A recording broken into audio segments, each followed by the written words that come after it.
بسم الله الرحمن الرحيم.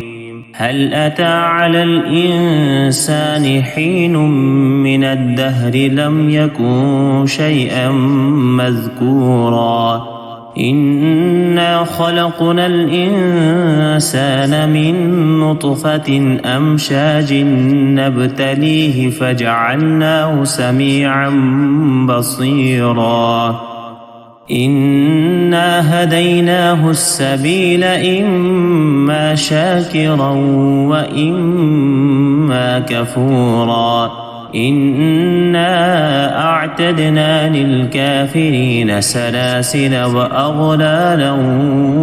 وسعيرا إن الأبرار يشربون من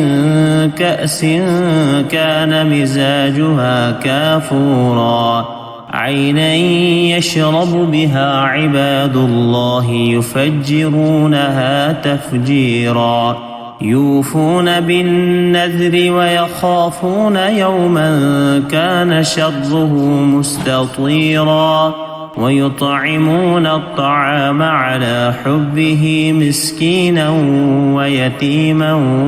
وأسيرا إنما نطعمكم لوجه الله لا نريد منكم جزاء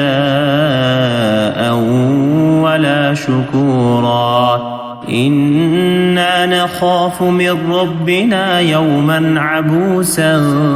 قمطريرا فوقاهم الله شر ذلك اليوم ولقاهم نجرة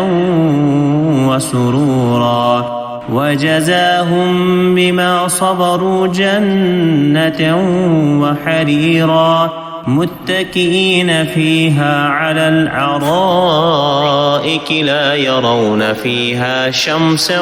ولا زمهريرا ودانية عليهم ظلالها وذللت قطوفها تذليلا ويطاف عليهم بآنية من فضة وأكواب كانت قوارير من فضة قدروها تقديرا ويسقون فيها كأسا كان مزاجها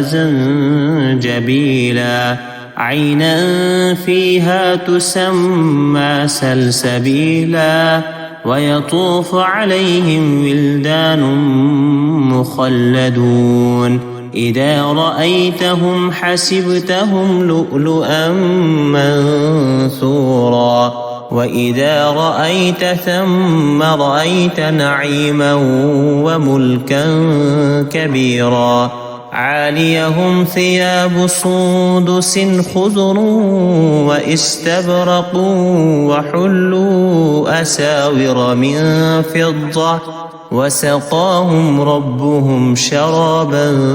طهورا إن هذا كان لكم جزاء وكان سعيكم مشكورا إنا نحن نزلنا عليك القرآن تنزيلا فاصبر لحكم ربك ولا تطع منهم آثما أو كفورا واذكر اسم ربك بكرة وأصيلا ومن الليل فاسجد له وسبحه ليلا طويلا إن هؤلاء يحبون العاجلة ويذرون وراءهم يوما ثقيلا